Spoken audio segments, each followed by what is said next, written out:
রোমাঞ্চের জয়ে ফের ফাইনালে আর্জেন্টিনা। 7 মিনিটে তছনছ ইংলিশ দুর্গ। মেসির মাস্টার ক্লাস, শিরোপার সুবাস পাচ্ছে সমর্থক।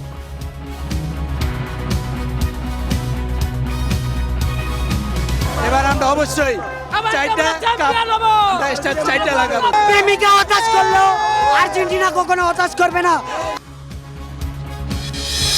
প্রথম শহীদ আবু সাইদের মৃত্যুতেই গতি পায় জুলাই আন্দোলন। অভ্যুত্থানে হয় ফ্যাসিস্ট পতন, স্মৃতি জাদুঘর না হওয়ায় ক্ষোভ।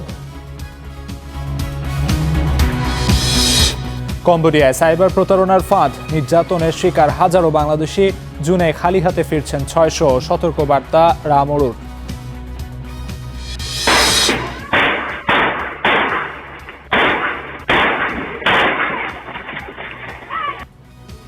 চট্টগ্রামে ডেভিড ইমনের ত্রাসের রাজত্ব। 7 হত্যাকাণ্ডে অভিযুক্ত, মাসে 1.5 কোটি টাকা চাঁদা আদায়। হন্যে হয়ে খুঁজছে পুলিশ। ভাঙছে পদ্মা যমুনার তীর, নদীগর্ভে বসতবাড়ি, ফসলি জমি ও শিক্ষা প্রতিষ্ঠান। সড়ক ধসে বিচ্ছিন্ন যোগাযোগ, দুশ্চিন্তায় স্থানীয়রা। এবং মার্কিন হামলার জোর জবাব দিচ্ছে ইরান। হানা দিচ্ছে মধ্যপ্রাচ্যের সেনা ঘাঁটি, জ্বালানি সরবরাহ কেন্দ্রে। হেভি সারপ্রাইজের হুমকি। শুরুতেই ফুটবল বিশ্বকাপ 2026-এর খবর।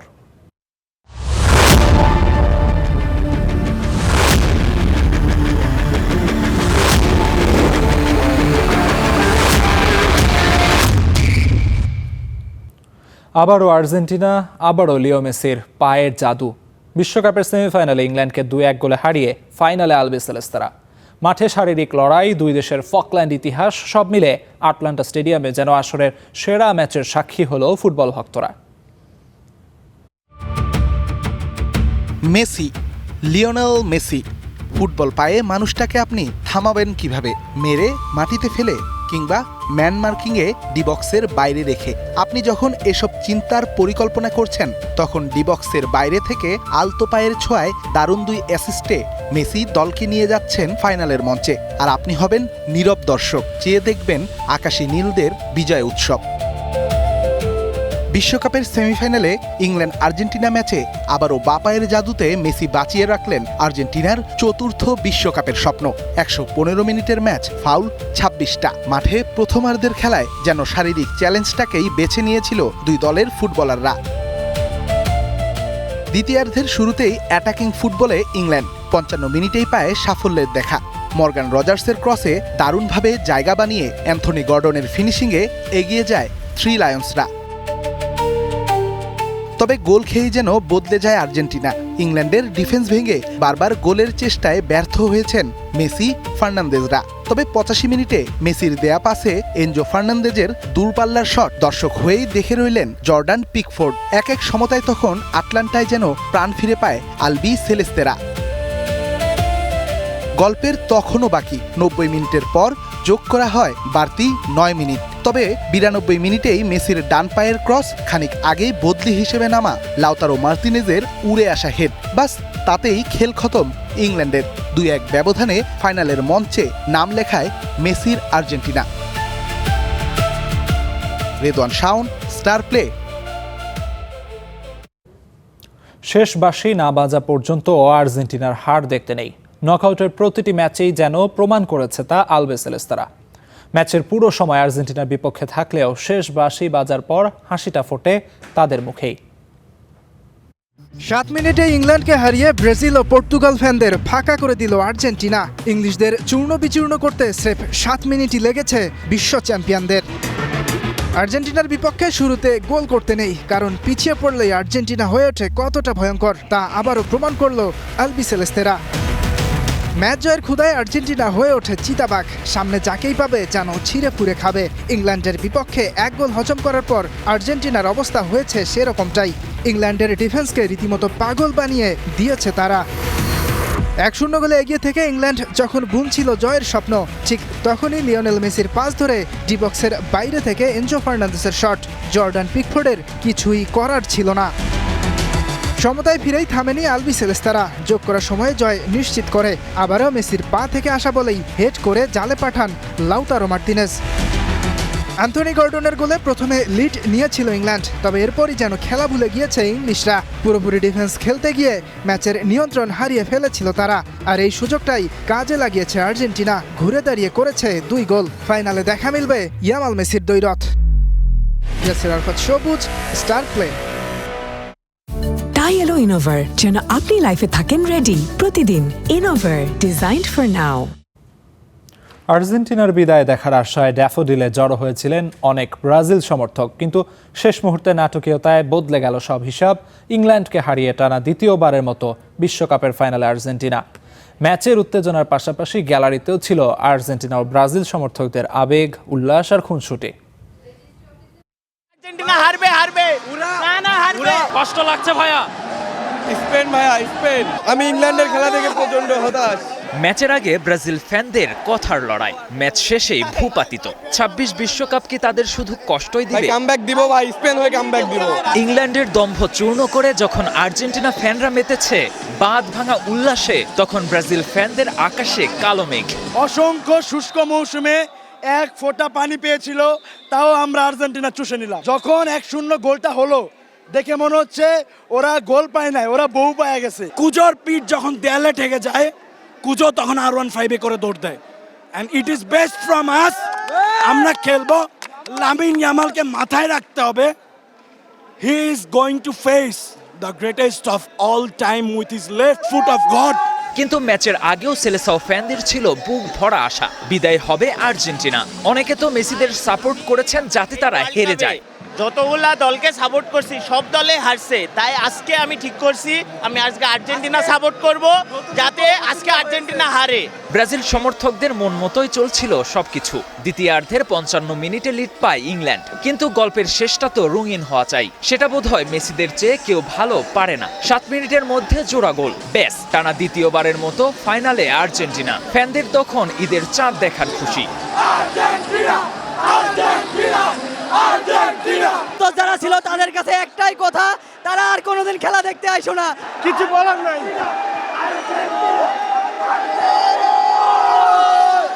20 জুলাই ফাইনালে আর্জেন্টিনার প্রতিপক্ষ স্পেন। মেসি বনাম ইয়ামালের লড়াই দেখবে বিশ্ব।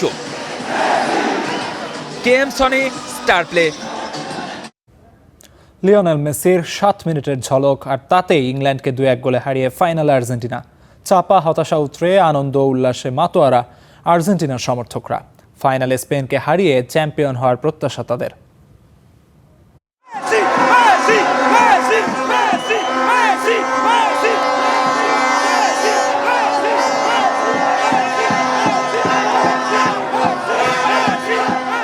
এভাবেও ফেরা যায়, এভাবেও ফিরে আসা যায়, এভাবেও প্রতিপক্ষকে কাঁপিয়ে দেয়া যায়, এভাবেও হতাশা মুছে উল্লাসে মাথা যায়।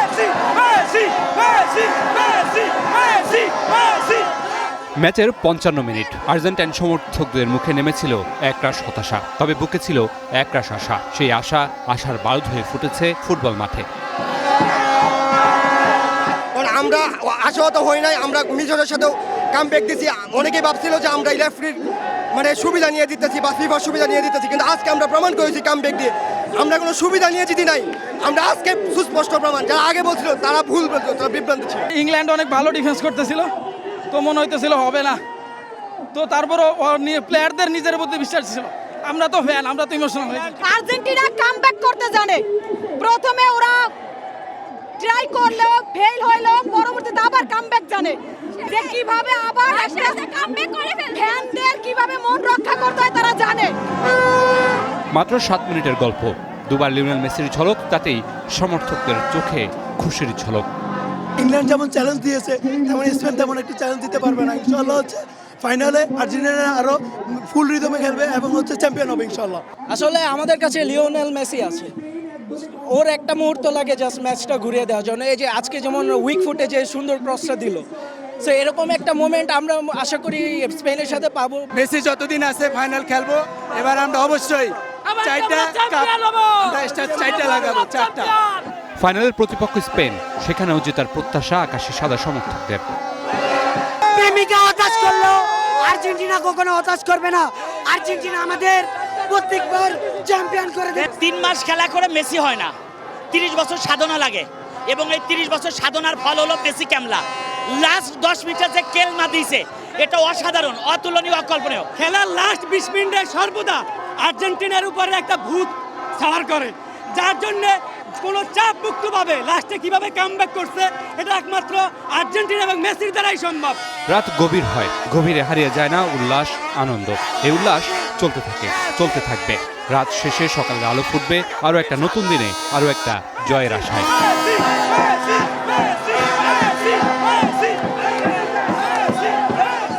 Mamunur Rashid, star play. এবার অন্যান্য প্রসঙ্গ। এক বেদনাবিধুর দিন আজ। 2024 সালের 16 জুলাই রংপুরে পুলিশের গুলিতে নিহত হন বেগম রোকেয়া বিশ্ববিদ্যালয়ের শিক্ষার্থী আবু সাইদ। তার মৃত্যু মুহূর্তেই বদলে দেয় আন্দোলনের গতিপথ। একটি প্রাণহানি পরিণত হয় গণপ্রতিরোধের প্রতীকে। সে সময় সমন্বয়ক ও ছাত্রনেতাদের মতে শহীদ আবু সাইদের মৃত্যুতেই জুলাই আন্দোলন আরও গতি পায়। মাজহারুল ইসলামের প্রতিবেদন। 2024 সালের 16 জুলাই কোটা সংস্কারের দাবিতে চলছিল শিক্ষার্থীদের আন্দোলন। উত্তপ্ত সেই সময়ে রংপুরে আন্দোলনের সামনের সারিতে ছিলেন বেগম রোকেয়া বিশ্ববিদ্যালয়ের শিক্ষার্থী আবু সাইদ। সেদিন পুলিশের গুলিতে তার মৃত্যু মুহূর্তেই দেশ জুড়ে তীব্র প্রতিক্রিয়া সৃষ্টি করে। সাধারণ একটি পরিবার থেকে উঠে আসা আবু সাইদ ছোটবেলা থেকেই ছিলেন প্রতিবাদী কণ্ঠস্বর। সহপাঠীদের স্মৃতিচারণ, অন্যায়ের বিরুদ্ধে কথা বলতে গিয়ে পিছিয়ে যাননি তিনি। সাবেক সমন্বয়ক ও ছাত্রনেতাদের মতে আবু সাইদের মৃত্যু কোটা সংস্কার আন্দোলনকে বৃহত্তর গণ আন্দোলনে রূপ দেয়। তার রক্ত মানুষের মধ্যে প্রতিবাদের নতুন শক্তি জাগিয়ে তোলে। নীরব দর্শক হয়ে থাকা অসংখ্য মানুষ নেমে আসেন রাজপথে। আবু সাইদ মাঠ ছাড়ে নাই, সে কিন্তু কথা রাখছে। তো এইটা পরবর্তী সবাইকেই অনুপ্রেরিত, যে একজন ছাত্র আবু সাইদ যদি এইভাবে মারা যেতে পারে, বুলেটের সামনে দাঁড়াতে পারে ন্যায় বিচারের জন্য, তাহলে বিবেকের তাড়না সবাইকে তখন মাঠে নামতে বাধ্য করেছে। 2 হাত পেতে দিয়ে প্রসারিত করে দিয়ে আবু সাইদ গুলি বুকে ধারণ করছে। এই দৃশ্য বাংলাদেশের আপামর জনতাকে, বিশেষত তরুণদেরকে সেই আন্দোলনে জীবন দেওয়ার জন্য আগ্রহী করে তুলেছিল, উদ্গ্রীব করে তুলেছিল এবং মানুষেরা সেই সাহস নিয়ে, সেই প্রেরণা নিয়ে মানুষেরা শহীদ হয়েছিল। আবু সাইদকে জুলাইয়ের শহীদদের অগ্রগামী প্রতীক হিসাবে উল্লেখ করে সাবেক সমন্বয়ক ও ছাত্রনেতারা বলেন, তার আত্মত্যাগ জাতি দীর্ঘদিন স্মরণ করবে। আবু সাইদের শহীদ হওয়া এবং এই 16 তারিখে জুলাই শহীদ দিবস, সেটার মধ্য দিয়ে আবু সাইদকে স্মরণে রাখা, সেটা বাংলাদেশের মানুষ যতদিন বাংলাদেশ আছে ততদিন পর্যন্তই স্মরণে রাখবে। বিচার নিশ্চিত যদি আমরা করতে না পারি, তাহলে এই বাংলাদেশে ভয়ঙ্কর পরিণতি আমাদেরকে আজ হোক কাল হোক ভোগ করতেই হবে। আবু সাইদ তো এই আন্দোলনের মনে করি শহীদদের ইমাম, বা এই আন্দোলনের নেতৃত্ব, এক প্রকার স্পিরিচুয়াল নেতৃত্ব কিন্তু আবু সাইদ হয়ে উঠেছিল। এবং আবু সাইদ রংপুর বিশ্ববিদ্যালয়ের সমন্বয়ক ছিল। ফলে আবু সাইদের মৃত্যু আমাদের সবাইকে অনুপ্রাণিত করেছিল। ইতিহাসের পাতায় 16 জুলাই তাই শুধু একটি তারিখ নয়, এটি একটি মোড় বদলের দিন। আবু সাইদের মৃত্যু আজও স্মরণ করা হয় জুলাই আন্দোলনের অন্যতম গুরুত্বপূর্ণ অধ্যায় হিসাবে। Mazharul Islam, star News, Dhaka. আজ 16 জুলাই পালন করা হচ্ছে জুলাই শহীদ দিবস। দিনটিকে ঘিরে নানা আয়োজন রয়েছে রংপুরে। সেই খবর জানাতে যুক্ত হচ্ছেন সহকর্মী মাহমুদ রাফিন। রাফিন, রংপুরে এই মুহূর্তে কি কি আয়োজন চলছে এবং ঠিক সবশেষ পরিস্থিতি কি আমাদের জানাবেন?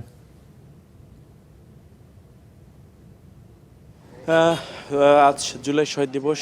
বেগম রোকেয়া বিশ্ববিদ্যালয়ের ইংরেজি বিভাগের শিক্ষার্থী আবু সাইদের দ্বিতীয় মৃত্যুবার্ষিকী। এই দিনটি উপলক্ষে বেগম রোকেয়া বিশ্ববিদ্যালয়ে ব্যাপক কর্মসূচি নিয়েছে। আজ সকাল 7:30 পরে বেগম রোকেয়া বিশ্ববিদ্যালয়ের প্রশাসন আবু সাইদের গ্রামের বাড়ি পীরগঞ্জের বাবনপুরে, সেখানে তার সমাধিস্থলে গিয়ে কবর জিয়ারত করেন এবং সেখানে দোয়া মাহফিল অনুষ্ঠিত হয়েছে। এরপরে কিন্তু এখন বেগম রোকেয়া বিশ্ববিদ্যালয়ের প্রশাসনিক ভবন থেকে একটি শোক র্যালি বের হয়ে, সেই শোক র্যালিটি বেগম রোকেয়া বিশ্ববিদ্যালয়ের শিক্ষার্থী আবু সাইদ যে জায়গাটিতে পুলিশের গুলিতে নিহত হয়েছিলেন 1 নং গেট, সেই 1 নং গেট প্রদক্ষিণ করছে। এবং আজকের কার্যসূচি অনুযায়ী এই শোক র্যালি শেষে আবু সাইদের স্মৃতিস্তম্ভের যে ভিত্তিপ্রস্তর ফলক রয়েছে সেই ভিত্তিপ্রস্তর ফলকে তারা পুষ্পস্তবক অর্পণ করবেন এবং এরপরেই আবু সাঈদের একটি স্মরণ সভা রয়েছে। এই স্মরণ সভায় বাংলাদেশ সরকারের মুক্তিযুদ্ধ বিষয়ক মন্ত্রণালয়ের মন্ত্রী আজম খান তিনি উপস্থিত হবেন এবং পানি সম্পদ মন্ত্রণালয়ের প্রতিমন্ত্রী ফরহাদ হোসেন আজাদ তিনি থাকবেন। ইউজিসির কর্মকর্তারা থাকবেন, বিশ্ববিদ্যালয়ের যারা আবু সাঈদের সহপাঠী সহযোদ্ধা ছিলেন 24-এর বৈষম্য বিরোধী ছাত্র আন্দোলনে সেই সহযোদ্ধারা থাকবেন। মূলত আবু সাঈদের স্মরণ সভায় সেখানে সর্বস্তরের যে যারা কর্মকর্তা কর্মচারী বিশ্ববিদ্যালয়ের রাজনৈতিক দলের নেতৃবৃন্দ তারা থাকবেন। এছাড়াও কিন্তু আজ আবু সাঈদের কবর জিয়ারতের বেশ কয়েকটি প্রোগ্রাম রয়েছে, বিশেষত এনসিপির আহ্বায়ক এবং বিরোধী দলীয় চিফ হুইপ নাহিদ ইসলাম এবং এনসিপির সদস্য সচিব আক্তার হোসেন সহ এনসিপির কেন্দ্রীয় নেতৃবৃন্দ তার কবর জিয়ারত করবেন। ছাত্র শিবিরের কেন্দ্রীয় সভাপতি, ছাত্র দলের কেন্দ্রীয় সভাপতি সহ তারা তাদের কবর জিয়ারত করবেন এবং এই কার্যক্রমকে ঘিরে রংপুরের পীরগঞ্জের বাবনপুর এবং তার যে বিশ্ববিদ্যালয় সেই বিশ্ববিদ্যালয়ে নানাবিধ কর্মসূচি রয়েছে এবং মসজিদ এর মধ্যে যে দোয়া মাহফিলের কার্যক্রম রয়েছে সেটিও কিন্তু অনুষ্ঠিত হবে নামাজের পর এবং দুপুর 2টা 30 নাগাদ বাংলাদেশ জাতীয়তাবাদী ছাত্র দলের একটি প্রোগ্রাম রয়েছে বেগম রোকেয়া বিশ্ববিদ্যালয়ের 1 নং গেট, যে গেটে আবু সাঈদ শহীদ হয়েছিল সেই গেটের সামনে। মূলত আবু সাঈদের পরিবার এবং বিশ্ববিদ্যালয় প্রশাসন যেটা জানিয়েছে যে আবু সাঈদ হত্যা মামলার রায় হয়েছে, সেই রায়ের যারা দোষী সাব্যস্ত হয়েছেন তাদের যে রায় যেন কার্যকর করা হয় দ্রুত, সেই বিষয়ে তারা সরকারের দৃষ্টি আকর্ষণ করেছেন। একই সাথে যারা গ্রেপ্তার হননি, যারা আইনের আয়ত্তে এখন আসেনি তাদেরকে যেন দ্রুত গ্রেপ্তারের জন্য বাংলাদেশ সরকারের সংশ্লিষ্ট বিভাগ মন্ত্রণালয়ের ব্যবস্থা নেয় সেই বিষয়ের জন্য কিন্তু বিশ্ববিদ্যালয় প্রশাসন এবং আবু সাঈদের পরিবার তারা এই সরকারের কাছে অনুরোধ জানিয়েছে। আলিফ। রাফিন, আপনাকে অসংখ্য ধন্যবাদ। দর্শক, সহকর্মী মাহমুদ রাফিন জানাচ্ছিলেন রংপুরের সবশেষ খবরাখবর। রংপুরের বাইরেও পুরো দেশ জুড়ে কিন্তু নানা আয়োজনে পালন করা হচ্ছে এই জুলাই শহীদ দিবস। সে খবর জানাতে চট্টগ্রাম থেকে যুক্ত হচ্ছেন সহকর্মী সৈয়দ তামিম মাহমুদ। তামিম, দিবসটিকে ঘিরে জেলায় কি কি আয়োজন নেওয়া হয়েছে, আয়োজন করা হয়েছে জানাবেন।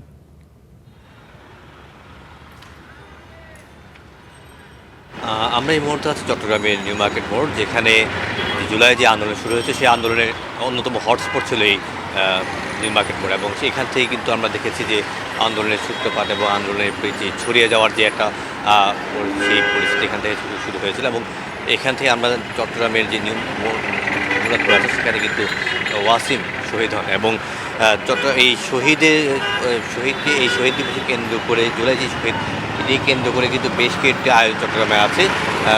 কিছুক্ষণের মধ্যেই চট্টগ্রাম রেল স্টেশন এলাকায় যে শহীদ জুলাই স্মৃতিস্তম্ভ করা হয়েছে সেখানে ফুল দিবেন সিটি মেয়র। এছাড়াও বিভিন্ন কার্যক্রম গ্রহণ করা হয়েছে জুলাই ফাউন্ডেশনের পক্ষ থেকে, জুলাই রক্ষা পরিষদ এবং বিএনপির পক্ষ থেকেও কিন্তু আমরা দেখেছি বেশ কয়েকটি অনুষ্ঠানের আয়োজন করা হয়েছে। এছাড়াও দোয়া মাহফিলের আয়োজন করা হয়েছে বিভিন্ন মসজিদে। আমরা কথা বলছিলাম যারা শহীদ ছিলেন এবং যারা আহত হয়েছেন তাদের সাথে, তাদের পরিবারের কথা বলছেন। তারা যদি বলছেন রায় হয়েছে এবং রায়ের যে বাস্তবায়ন, দ্রুত বাস্তবায়ন তারা চান এবং রায়ের যে একটি যে আকাঙ্ক্ষার মাধ্যমে এই গণ অভ্যুত্থান হয়েছিল সেই অভ্যুত্থান যাতে পরিপূর্ণভাবে সুফল পায় এবং যেই বৈষম্যহীন যে রাষ্ট্র প্রতিষ্ঠার জন্য এই আন্দোলন, সেই বৈষম্যহীন সমাজ যাতে প্রতিষ্ঠা করতে পারে তারা সেটি চাচ্ছেন এবং যাদের বিচার কার্য চলছে তাদের বিচার কার্য দ্রুততম সময়ে শেষ হয়।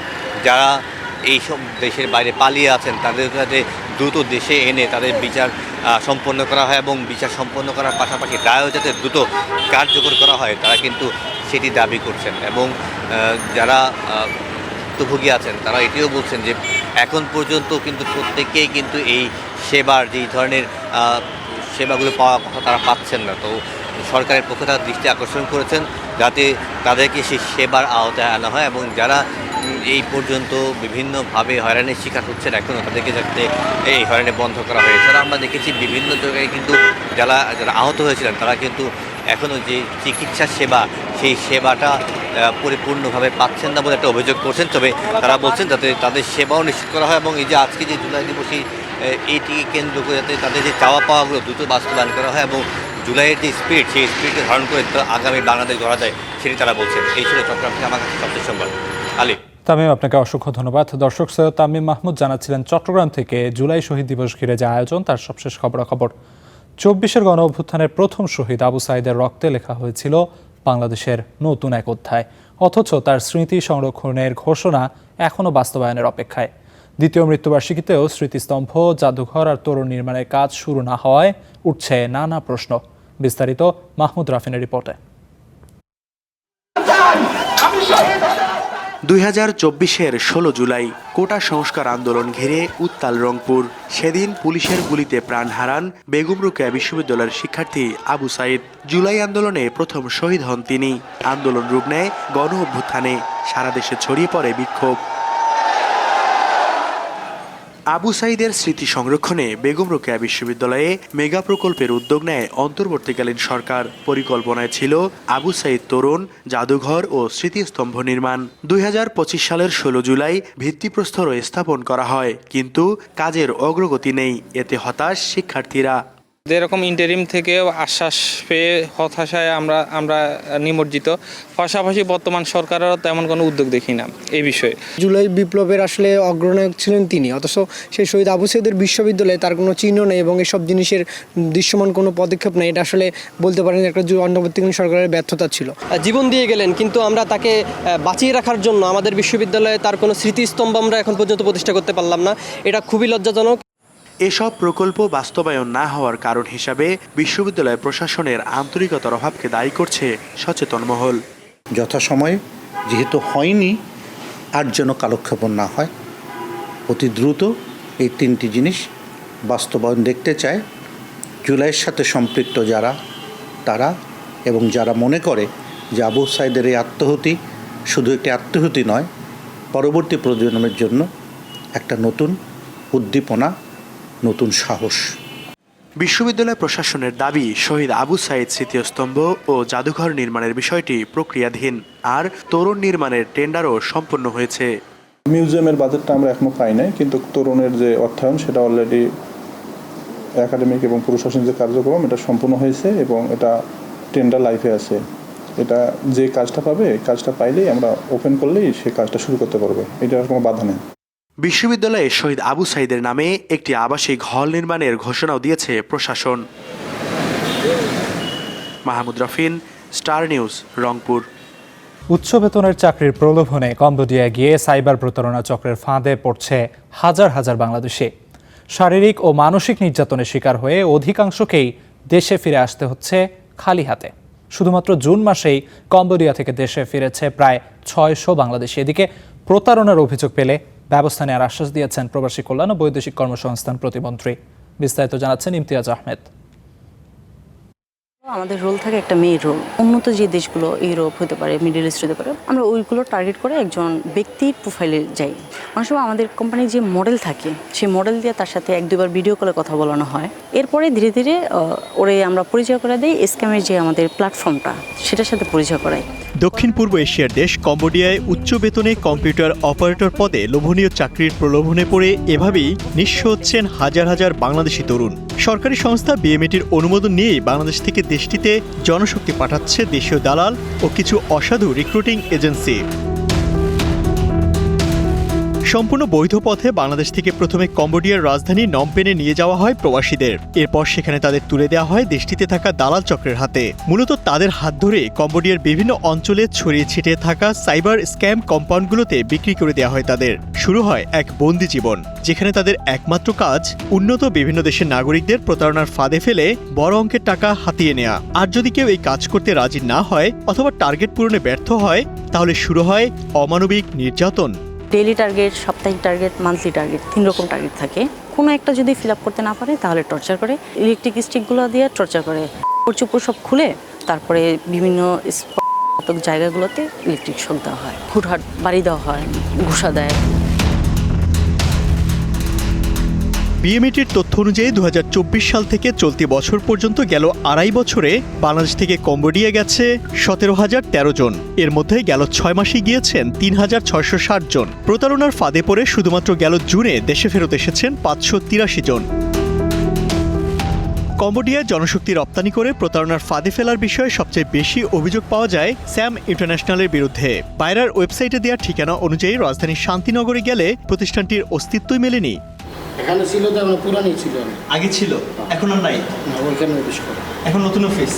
তবে পল্টনে স্যাম ইন্টারন্যাশনালের নতুন ঠিকানায় স্টার নিউজ।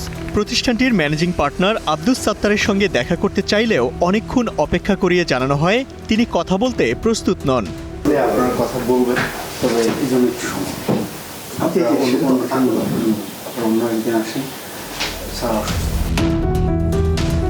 অভিযুক্ত আরেক প্রতিষ্ঠান মন্ডল ট্রেড ইন্টারন্যাশনাল লিমিটেডের পল্টন অফিসে গিয়ে দেখা যায় একজন কর্মচারী ছাড়া আর কেউ নেই সেখানে। বাইরের লোক খুব কম যাচ্ছে, সেক্ষেত্রে কর্মীরা ছিল যে দুজন ছাঁটাই করা হয়েছে। একই এলাকায় আরেক প্রতিষ্ঠান ভুইয়া ওভারসিজের অফিসে গিয়ে জানা যায় তারাও অফিস ছেড়ে দিয়েছেন অনেক আগে, এমনকি লাইসেন্সও বিক্রি হয়ে গেছে। ভুইয়া ওভারসিজ তো আপনার, তাই না?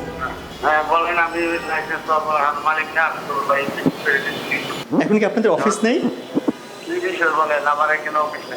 এ বিষয়ে প্রবাসী কল্যাণ ও বৈদেশিক কর্মসংস্থান প্রতিমন্ত্রী বলেন, কেউ বৈধভাবে কোনো দেশ থেকে ভিসা নিয়ে আসলে তাদের বাধা দেওয়ার সুযোগ নেই, তবে অভিযোগ পেলে ব্যবস্থা নেওয়ার আশ্বাস দেন তিনি। যে সমস্ত দেশে আমাদের প্রবাসীরা গিয়ে প্রতারিত হচ্ছে সেই সমস্ত দেশগুলোর বিষয়ে আমাদের একটা কড়াকড়ি আরোপ করা অলরেডি আছে, এবং বিশেষ করে যে সমস্ত এজেন্সিগুলো এই প্রতারণার সাথে জড়িত তাদের বিরুদ্ধে যদি অভিযোগ দায়ের করে আমরা ব্যবস্থা নেই। কিন্তু কম্বোডিয়া থেকে পত্রপত্রিকা মাঝে মাঝে দেখি যে এতজন আসতেছে, কিন্তু তারা কিন্তু আমাদের কাছে সেইভাবে খুব উল্লেখযোগ্য সংখ্যক অভিযোগ করে না। অভিযোগ না করলে তো আমরা ব্যবস্থা নিতে পারি না। এ বিষয়ে অভিবাসন খাত নিয়ে গবেষণা করা বেসরকারি প্রতিষ্ঠান রামরুর নির্বাহী পরিচালক বলেন, কম্বোডিয়ার সঙ্গে যেহেতু বাংলাদেশের জনশক্তি রপ্তানি নিয়ে চুক্তি নেই, তাই সেখানে শ্রমিক পাঠানোর আগে সরকারকে আরও বেশি সচেতন হতে হবে। যে আসলে সেখানে কোনো মার্কেট আছে কি না সেটা যাচাই করে এমওইউর মাধ্যমে লোক নেয়ার ব্যবস্থা যদি থাকে করতে হবে। বিএমইটিরও অনেকটাই দায়, কারণ তার দায় হচ্ছে এই পুরো জায়গাটাকে একটা নিয়মের ভেতরে আনা, মনিটরিংয়ের ভেতরে রাখা। আন্তর্জাতিক বিভিন্ন চাপে কম্বোডিয়ার সরকার দেশটিতে থাকা বিভিন্ন সাইবার স্ক্যাম সেন্টারগুলোতে অভিযান শুরু করলেও নতুন করে আবার তারা কার্যক্রম শুরু করেছে বলে জানান ভুক্তভোগীরা।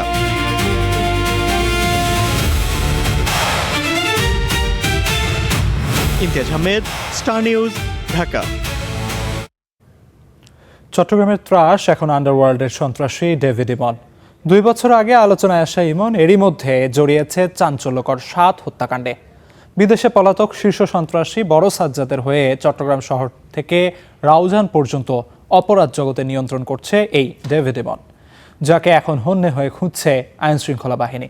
এমদাদুল হকের রিপোর্ট।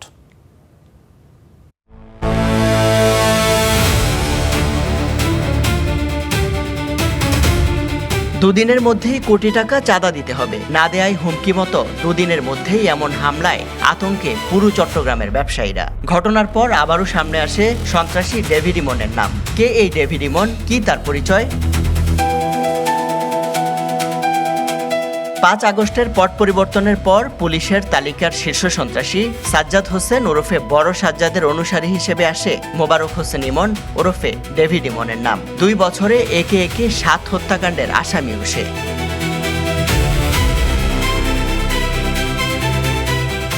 গত বছরের 30 মার্চ চট্টগ্রামের বাকলিয়ায় প্রাইভেট কারে গুলিতে খুন 2 জন। যে হত্যা মামলার অন্যতম আসামি ডেভিড ইমন। 2 মাস না যেতেই 23 মে পতেঙ্গা সমুদ্র সৈকতে গুলি করে খুন করা হয় আরেক সন্ত্রাসী ঢাকাই আকবরকে। এছাড়া শীর্ষ সন্ত্রাসী সরোয়ার হোসেন বাবলা হত্যায় জড়ায় ডেভিড ইমন। এমনকি চট্টগ্রামে বহুল আলোচিত ব্যবসায়ীর বাড়িতে মুহুর্মুহু গুলির ঘটনার পেছনে আসে বড় সাজ্জাদের সেকেন্ড ইন কমান্ড ইমন ও রায়হানের নাম। আমি আপনারা ভালো ভালো একটা কথা বলি, হ্যাঁ, আপনি যদি আমাদের সম্পর্কে না জানলে বেশি দূর যাইতে হবে না, আপনি পুলিশ কমিশনার থেকে জিজ্ঞেস করলে হবে। তাদের এই সাহসের পেছনে কে আছে, কে ইন্ধন দিচ্ছে আমরা এটা জানি না, তবে আমরা খুব ভীত সন্ত্রস্ত অবস্থায় আছি। শুধু তাই নয়, ডেভিড ইমন চাঁদা চেয়ে ফোন করে পুলিশের কর্মকর্তাদের সাথে সখ্যতার দাবি করায় বেড়েছে উদ্বেগ। কমিশনার সাহেবের নাম যেহেতু উল্লেখ করা হয়েছে, পুলিশ কমিশনার সাহেবকে প্রমাণ করতে হবে ওনাকে উনি পাত্তা দিচ্ছেন না, অথবা উনি তার পকেটে নন। উনি যে পাত্তা না পাওয়ার লোক নন এটা, অথবা উনি পকেটে নন, এই দুইটা জিনিসের একটা জিনিস ওনাকে প্রমাণ করতে হবে অপরাধীদেরকে গ্রেপ্তার করার পর। এবং স্বরাষ্ট্র মন্ত্রণালয়ের শুদ্ধ সমস্ত গভর্নমেন্টের দায়িত্ব হচ্ছে গ্রেপ্তারকৃত ব্যক্তিদের শাস্তি নিশ্চিত করা। পুলিশ বলছে সিএমপির করা 340 সন্ত্রাসীর তালিকার 34 নম্বরে আছে মোবারক হোসেন ইমন ওরফে ডেভিড ইমনের নাম। না, তাকে আমরা এখনো ট্রেস করতে পারি নাই, তবে আমাদের তাকে ট্রেস করে চলমান আছে। আমরা এটা সর্বোচ্চ চেষ্টা করব যে তাকে অ্যারেস্ট করার। অভিযোগ, গেল 1 মাসেই 3টি প্রতিষ্ঠানের কাছে অন্তত 1.5 কোটি টাকা চাঁদা হাতিয়ে নিয়েছে ডেভিড ইমন ও তার সহযোগীরা। এমদাদুল হক, স্টার নিউজ, চট্টগ্রাম। কিশোরগঞ্জের মিঠামইন উপজেলা বিএনপির সভাপতি জাহিদুল আলম জাহাঙ্গীরকে কুপিয়ে হত্যা করেছে দুর্বৃত্তরা। গত রাতে বেরিবাঁধ এলাকায় নিজ বাগান বাড়িতে প্রবেশের সময় তার উপর ধারালো অস্ত্র দিয়ে অতর্কিত হামলা চালানো হয়। গুরুতর অবস্থায় সৈয়দ নজরুল ইসলাম মেডিকেলে নেওয়া হলে তাকে মৃত ঘোষণা করেন চিকিৎসক। স্থানীয়রা জানায় হামলায় অংশ নেন 3 জন। তাদের মধ্যে একজনকে আটক করে পুলিশে সোপর্দ করা হয়েছে। পলাতক হামলাকারীদের গ্রেফতারে অভিযান চলছে বলে জানিয়েছেন মিঠামইন থানার ওসি।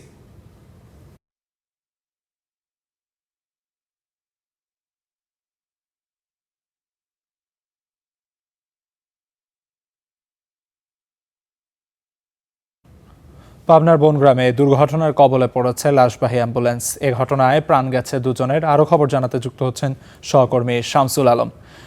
শামসুল, যেমনটি আমরা জানছিলাম দুর্ঘটনার খবরাখবর, সেখানে 2 জন হতাহতের খবর এসেছে। প্রাণহানি কি আরও বেড়েছে কিনা অথবা সবশেষ খবর কি আছে আমাদের জানাবেন।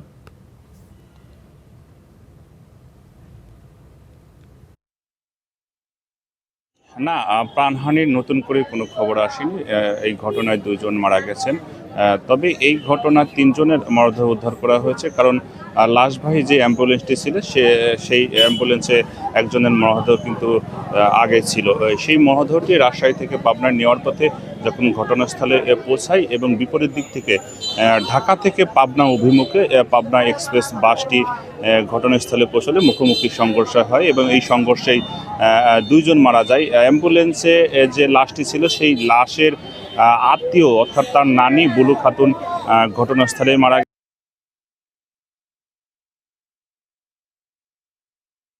যারা নিহতদের আত্মীয় স্বজন তারা এসেছেন মরদেহ বুঝিয়ে নেওয়ার জন্য।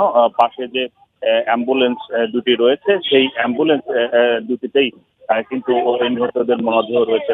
আমরা একটু কথা বলতে চাই নিহত রাজ শেখের বাবা, তার সঙ্গে একটু কথা বলতে চাই। এই দুর্ঘটনাটা কিভাবে হলো যদি একটু জানতেন বলুন।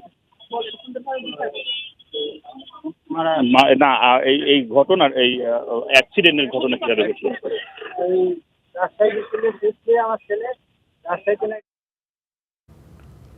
দর্শক, সহকর্মী শামসুল আলম জানাচ্ছিলেন পাবনা থেকে সড়ক দুর্ঘটনার সবশেষ খবরাখবর। পদ্মা যমুনার তীব্র ভাঙনে বিপাকে মানিকগঞ্জের দৌলতপুর ও হরিরামপুরের নদী পাড়ের মানুষ। নিমেষেই নদীগর্ভে বিশাল ভবন। বর্ষার প্রবল স্রোতে বিলীন হচ্ছে ঘরবাড়ি, ফসলি জমি ও শিক্ষা প্রতিষ্ঠান। নেত্রকোনাতে কংস নদের ভয়াবহ ভাঙনে ধসে গেছে সড়ক। যোগাযোগ বিচ্ছিন্ন হওয়ায় ভোগান্তিতে আছেন মানুষ। হুমকিতে ঐতিহ্যবাহী মুক্তিযোদ্ধা বাজার। যমুনায় এমন ভাঙন কখনো দেখেনি শিশুরা। চোখের সামনেই বিলীন প্রিয় শিক্ষা প্রতিষ্ঠান। অব্যাহত নদী ভাঙনে হুমকিতে মানিকগঞ্জের দৌলতপুরের সুকুরিয়া দাখিল মাদ্রাসা। সীমানা প্রাচীরের একাংশ তলিয়ে যাওয়ায় ঝুঁকিতে রয়েছে মাদ্রাসার 3টি ভবন। গত 1 মাসে আশপাশের অন্তত 20টি বসতবাড়িও গেছে নদীগর্ভে। এই মাদ্রাসা যদি নদীতে ভাঙ্গা যায় তাহলে আমাদের পড়াশোনা করার মতো কোনো জায়গা নাই। ছেলে নিয়ে যে আসলে মানে কোথায় যাবো, ঘরে একটা চাইলো নাই ডাইলো নাই। বস্তা ফেলাইয়া যাতে আমাকে ওই থাকার একটা ব্যবস্থা করে দেন, এই সরকারের কাছে দাবি আমাকে। গত বছরের জিও ব্যাগ ফেলে প্রতিরোধ চেষ্টা করে পানি উন্নয়ন বোর্ড, কিন্তু শেষ রক্ষা হয়নি। অব্যাহত রয়েছে নদী ভাঙন, ফলে ঝুঁকিতে রয়েছে আরও 1/2 শতাধিক বসতবাড়ি ও বিস্তীর্ণ ফসলি জমি। প্রায় একই চিত্র জেলার হরিরামপুর উপজেলাতেও। পদ্মা নদীর ভাঙনে লেচরাগঞ্জ, আজিমনগর ও সুতালুরি ইউনিয়নের বিস্তীর্ণ এলাকা হুমকির মুখে। প্রয়োজনীয় ব্যবস্থা নেওয়ার আশ্বাস পানি উন্নয়ন বোর্ড কর্মকর্তার। ওনারা প্রকৃতির সাথেই যুদ্ধ করে আছে এবং ওনারা জানে যে প্রতি বছরেই ওনাদের বাড়িঘর ভাঙছে এবং এখানে ইউজ পরিমাণ আমাদের স্টাডি করতে হবে, স্টাডি করে আমাদের ব্যবস্থা গ্রহণ করতে হবে। কংস নদের ভয়াবহ ভাঙন চলছে নেত্রকোনা সদর উপজেলায়। এরই মধ্যে নদীগর্ভে বিলীন হয়েছে সড়কের একটি বড় অংশ। চরম হুমকির মুখে পড়েছে ঐতিহ্যবাহী মুক্তিযোদ্ধা বাজার। একাধিক দোকান ধসে গেছে। প্রতি বছরের মতো সাময়িক সংস্কার নয়, কংস নদের ভাঙন রোধে টেকসই প্রকল্প বাস্তবায়নের দাবি স্থানীয়দের। ভয় হয়, কারণ নদীর সাথে রাস্তা ভাঙা কোন সময় পড়ে যায় ঠিক নাই, এসব ভয় হয়। আর যদি এটা ভাঙ্গা জায়গা তাহলে যে বাড়ি ঘর আছে যে এগুলো একটাও থাকতো না। নদী ভাঙন প্রতিরোধে দ্রুত প্রয়োজনীয় কাজ করার কথা জানালেন নেত্রকোনা পানি উন্নয়ন বোর্ডের এ কর্মকর্তা। রাস্তাটা সুরক্ষা প্রদানের জন্য জিও ব্যাগ দিয়ে জরুরি আপৎকালীন কাজের জন্য ঠিকাদার নিয়ে করেছি। এটা কাজটি শুরু হয়েছে, দ্রুতই এটা নদী ভাঙন থেকে প্রোটেকশন দেওয়া সম্ভব হবে। নদী ভাঙনে প্রতিদিনই বাড়ছে আতঙ্ক ও দুর্ভোগ। শুধু আশ্বাস নয়, দ্রুত প্রতিরক্ষা ব্যবস্থা দেখতে চায় ভুক্তভোগীরা। হিমাতুল জান্নাত, স্টার নিউজ। দীর্ঘ ২৬ বছরের সংগ্রাম আর বহু বাধা পেরিয়ে গড়ে তুলেছেন সাপের খামার।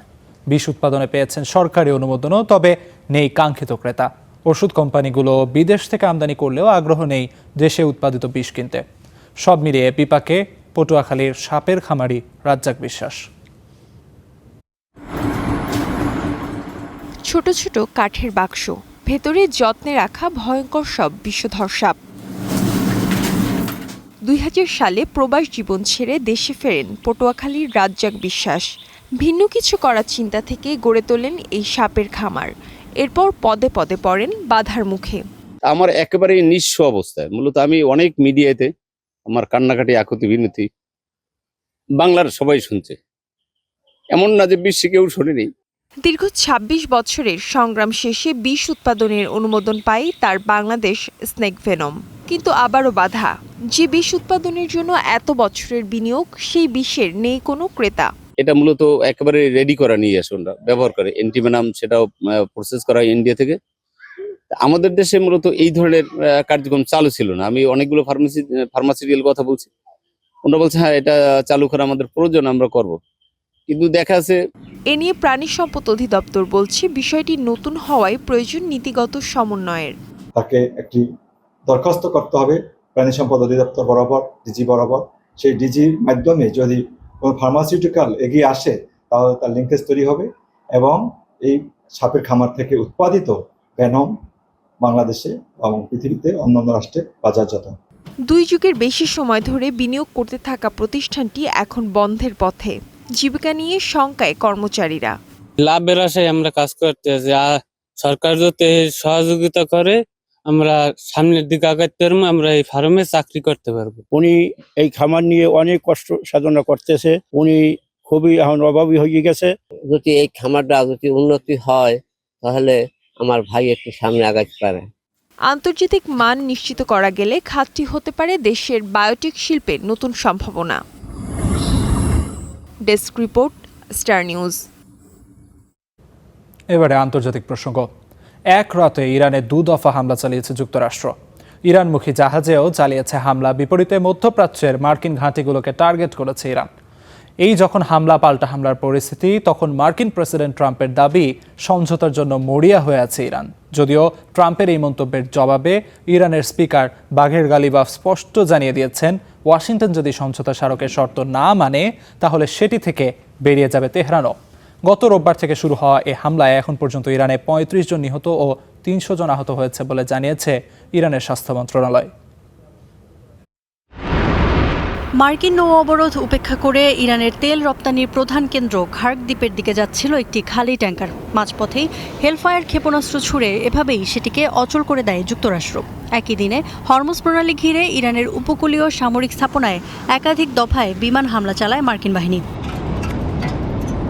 সেন্টকম বলছে, গ্রেটার তুনব দ্বীপে ইরানের উপকূলীয় প্রতিরক্ষা ব্যবস্থা, মিসাইল, ড্রোন ও নৌ সক্ষমতা সহ একাধিক সামরিক লক্ষ্যবস্তুতে আঘাত হেনেছে তারা। তাদের দাবি, ইরানের বন্দরগামী আরও 2টি বাণিজ্যিক জাহাজ অবরোধ ভাঙার চেষ্টা করলে সেগুলোকেও ফিরিয়ে দেওয়া হয়। এসব হামলার জবাবে বাহরাইন, কুয়েত সহ মধ্যপ্রাচ্যের বিভিন্ন দেশে মার্কিন ঘাঁটিগুলোতে পাল্টা হামলা চালিয়েছে ইরানও। কুয়েত ও বাহরাইনে শোনা যায় সতর্কতা সাইরেন। ড্রোন ও ক্ষেপণাস্ত্র প্রতিহতের দাবি করেছে দেশ দুটি। তেহরানের অভিযোগ, সমঝোতা স্মারক লঙ্ঘন করে ইরানকে ফের যুদ্ধে টেনে এনেছে যুক্তরাষ্ট্র। নতুন করে শুরু করা এই হামলায় হতাহত হয়েছে 3 শতাধিক ইরানি। অবশ্য মার্কিন প্রেসিডেন্ট ডোনাল্ড ট্রাম্পের দাবি, ইরান সমঝোতা করতে মরিয়া হয়ে আছে। বলেন, দেশটির আচরণের উপরই নির্ভর করবে মার্কিন সিদ্ধান্ত। ইরানের অবস্থা খুব খারাপ, তারা মরিয়া হয়ে সমঝোতা করতে চাইছে। কি করা যায় তা পরে আমরা ঠিক করব, তবে তারা যেন ভালো আচরণ করে। ট্রাম্পের এই মন্তব্যের পর ইরানের শীর্ষ আলোচক ও স্পিকার বাকের গালিবাফ বলেন, যুক্তরাষ্ট্র সমঝোতা স্মারক ভাঙলে সেটিকে সম্মান দেখানোর কোনো প্রয়োজন বোধ করে না ইরান। এদিকে দেশের ভেতর ঐক্য ধরে রাখার আহ্বান জানিয়েছেন প্রেসিডেন্ট মাসুদ পেজেশকিয়ান। আমরা আমাদের দেশের প্রতিটি ইঞ্চি মাটি রক্ষা করব। আমাদের সবচেয়ে বড় শক্তি জাতীয় ঐক্য। এমন কোনো কথা বা কাজ করা যাবে না যা সমাজে বিভক্তি তৈরি করে। এমন পরিস্থিতিতে উদ্বেগ জানিয়ে জাতিসংঘ বলছে, পূর্ণমাত্রার সংঘাতে ফিরে গেলে শুধু মধ্যপ্রাচ্য নয়, গোটা বিশ্বকেই এর মূল্য দিতে হবে। আন্তর্জাতিক আইন অনুযায়ী হরমুজ প্রণালীতে সব জাহাজের অবাধ ও নিরাপদ চলাচল নিশ্চিত করারও আহ্বান জানিয়েছে সংস্থাটি। ইফাতিরা, স্টার নিউজ। আবারও যুদ্ধ শুরু হলে বড় চমক দেখিয়ে উপযুক্ত জবাব দেওয়া হবে বলে হুঁশিয়ারি দিয়েছিল ইরান। শুধু ইসরায়েল নয়, এবার সরাসরি যুক্তরাষ্ট্রের সামরিক উপস্থিতিকেও লক্ষ্যবস্তুতে পরিণত করবে তেহরান। ওমানের দুকম বন্দরে মার্কিন বিমানবাহী রণতরী, লজিস্টিক্স ও জ্বালানি সরবরাহ কেন্দ্রেও হামলার দাবি করেছে আইআরজিসি। একই সঙ্গে উপসাগর জুড়ে মার্কিন ঘাঁটি, জাহাজ চলাচল ও বিশ্বের সবচেয়ে গুরুত্বপূর্ণ তেলপথ হরমুজ প্রণালী কেন্দ্র করে নতুন কৌশল দেখাচ্ছে ইরান। ইরানের সেই হেভি সারপ্রাইজ আসলে কি, দেখব প্রতিবেদনে। নতুন করে যুদ্ধ শুরু হতেই ওমানের পোর্ট অফ দুকমে যুক্তরাষ্ট্রের বিমানবাহী রণতরীর জন্য ব্যবহৃত লজিস্টিক্স ও রিফয়েলিং স্থাপনায় আকস্মিক ব্যাপক হামলার দাবি করেছে ইরানের Islamic Revolutionary Guard Corps IRGC. Duqm বন্দরটি আরব সাগরে মার্কিন ও ব্রিটিশ নৌবাহিনীর গুরুত্বপূর্ণ রসদ কেন্দ্র হিসেবে পরিচিত। যুদ্ধক্ষেত্রের বাইরে থাকা এই ধরনের সাপোর্ট হাবে হামলার দাবি ইরানের কৌশলের নতুন মাত্রা যোগ করেছে। তবে যুক্তরাষ্ট্র এখন পর্যন্ত এই হামলার দাবি আনুষ্ঠানিকভাবে নিশ্চিত করেনি। শুধু ইসরায়েল নয়, ইরান দাবি করছে তারা কাতার, কুয়েত, জর্ডান, বাহরাইন এবং সংযুক্ত আরব আমিরাতে থাকা মার্কিন সংশ্লিষ্ট সামরিক স্থাপনাগুলোকেও লক্ষ্যবস্তু করেছে। ফলে যুদ্ধ এখন কার্যত পুরো উপসাগরীয় অঞ্চলে ছড়িয়ে পড়েছে। একাধিক দেশে বিমান সতর্কতা, ক্ষেপণাস্ত্র প্রতীক্ষা ব্যবস্থা সক্রিয় এবং আকাশসীমা আংশিক বন্ধের ঘটনাও ঘটেছে। বিশ্লেষকরা বলছেন, এই দফায় ইরান কেবল নির্ভর করছে না, যুক্তরাষ্ট্রের হামলার পরপরই পাল্টা ক্ষেপণাস্ত্র ও ড্রোন হামলার মাধ্যমে সরাসরি মার্কিন স্বার্থে আঘাত হানার কৌশল নিয়েছে তেহরান। বিশ্লেষকদের মতে ইরানের হেভি সারপ্রাইজ শুধু একটি হামলা নয়, বরং যুদ্ধের ধরন বদলে দেয়া। মার্কিন রসদ কেন্দ্রকে লক্ষ্যবস্তু করা, পুরো উপসাগরীয় অঞ্চলে সংঘাত ছড়িয়ে দেয়া, হরমুজকে চাপের অস্ত্র বানানো, ড্রোন, ক্ষেপণাস্ত্র ও সামুদ্রিক কৌশল একসঙ্গে ব্যবহার। এসবই ইঙ্গিত দিচ্ছে তেহরান এখন প্রচলিত যুদ্ধের পাশাপাশি অর্থনীতি ও জ্বালানির নিরাপত্তাকেও যুদ্ধের অংশ বানাতে চাইছে। ইস্তিহাদুল মাহমুদ, স্টার নিউজ। দল ভাঙছে, ক্রমশ নিঃসঙ্গ হচ্ছেন পশ্চিমবঙ্গের সাবেক মুখ্যমন্ত্রী মমতা বন্দ্যোপাধ্যায়। বুধবার দল ছেড়েছেন মমতার ছায়া সঙ্গী সাবেক পরিবহন ও ক্রীড়ামন্ত্রী মদন মিত্র। এমন অবস্থায় দমে না গিয়ে শূন্য থেকে শুরু করার বার্তা দিয়েছেন মমতা। তার সঙ্গ ছেড়ে বিদ্রোহী শিবিরে যাওয়া তৃণমূল কংগ্রেস নেতাকর্মীদের বুধবার আরও একবার বেইমান বলে ক্ষোভ ছাড়েন মমতা। পাশাপাশি দলের জন্মলগ্নে লড়াই করতে পারলে এখনও তিনি লড়াই করতে পারবেন বলে হুঁশিয়ারি দিয়েছেন তিনি। ফেসবুক লাইভে এসে মমতা তৃণমূলের প্রতিষ্ঠা লগ্নের কথা তুলে ধরেন। বলেন, 1997-98 সালে লড়াই করতে পারলে 2026 সালেও শুরু করার ক্ষমতা রাখেন তিনি। মমতার দলের বড় কর্মসূচি হিসেবে 21শে জুলাইয়ের শহীদ দিবসের জনসভার ঘোষণাও দিয়েছেন তিনি।